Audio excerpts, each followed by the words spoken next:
All right, so now we are ready for the second step of our Aspen tree project. So what I have is my 2 sheets that I did in the last class, and I have a pair of scissors and I have some glue. And so we have 2 options. The problem with the glue sticks, they don't stick super well to the pastel. So if you're comfortable with the liquid glue, that's going to stick a little bit better. We're just going to use tiny dots. We don't need big puddles. That's going to make it messy. And so I'm going to go ahead right now and I'm going to start cutting. So I am positioning my scissors right sort of in between this line, cutting right on this line. And so I'm going to just cut all of these trunks out. I'm going to focus on my oil pastel right now. Remember, even if you did 2 options, you can, if you wanted to try out both, it's not going to give your artwork much unity. Things are not going to go very well together if you use both of your sets of trunks.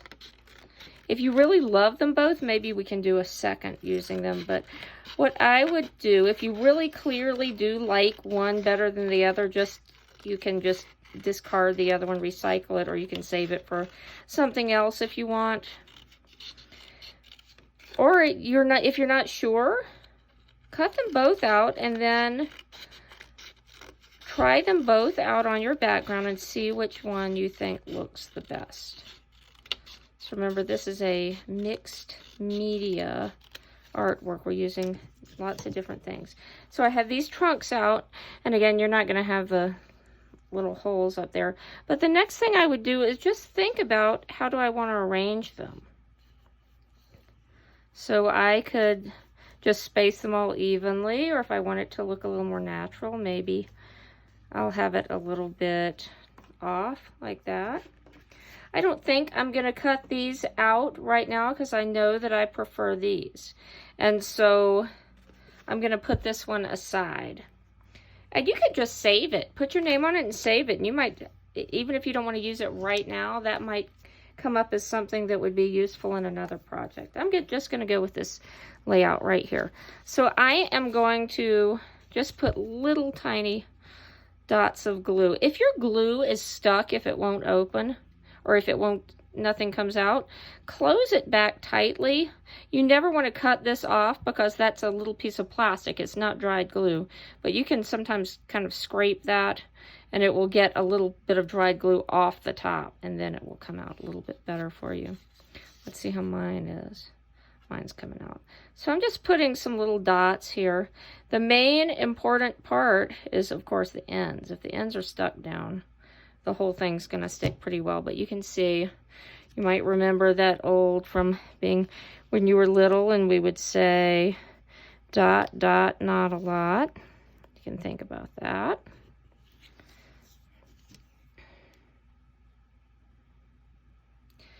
I noticed that I could have blended my trunks a little bit more too. If you notice that on your paper, and you want to do a little bit more blending before you cut, totally fine.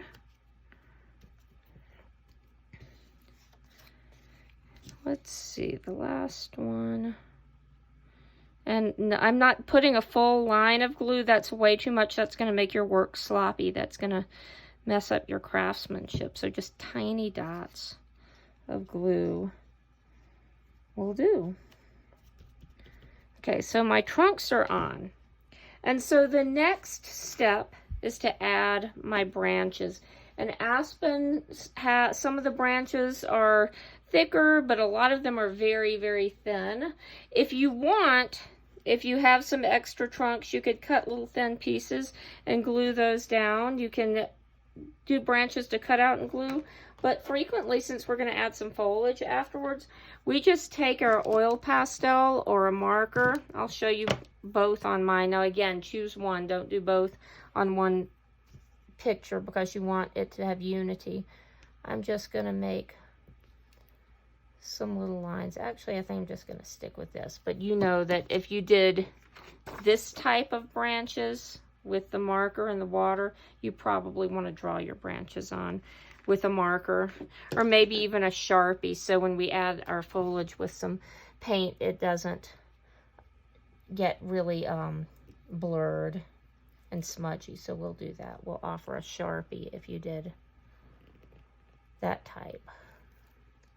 So I'm just making kind of those Ys. If you were with me for 2nd grade, sometimes we practice drawing and painting trees, thinking about letter Ys. Don't worry about putting too many. Don't worry if one doesn't look right, because we are going to add foliage to this. I see that trying to pop up because my little binder ring right there. And it can go off the page.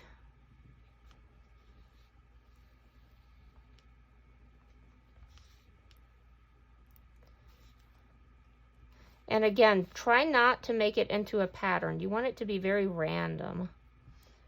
Sometimes nature creates patterns, but frequently it looks very random, especially with tree branches. I could let this come over onto this to look like it's overlapping too. So as many branches or as few as you want. It's your artwork, so you get to decide that kind of thing. All right, let's see. Let's do one more down here. Okay. And so this is where we're going to stop for today.